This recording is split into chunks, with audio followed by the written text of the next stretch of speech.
اتعودت في حياتي أمشي بمبدأ متعب شوية، هو إني أجيب آخري.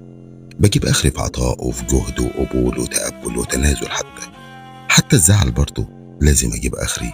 الغضب، الانفعالات، المحبة، الإيثار، الإنصات والصبر، وكمان مرة الصبر.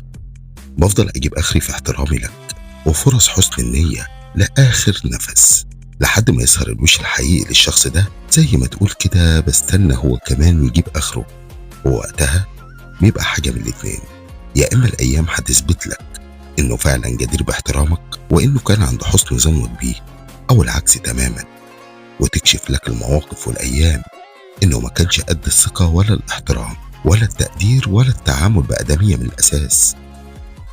وقتها بيني وبين نفسي فعلا بقول كده: عظمة على عظمة قوي. حاجة من الاتنين هنا لازم تعملهم: يا ترد الألم بألمين واتنين وتلاتة وأربعة، يا تقبل وتفوت. وده مش ضعف منك ولا حاجة، ده اسمه تغافل عن الأذى، لأنك ما زلت الأرقى والأنظف.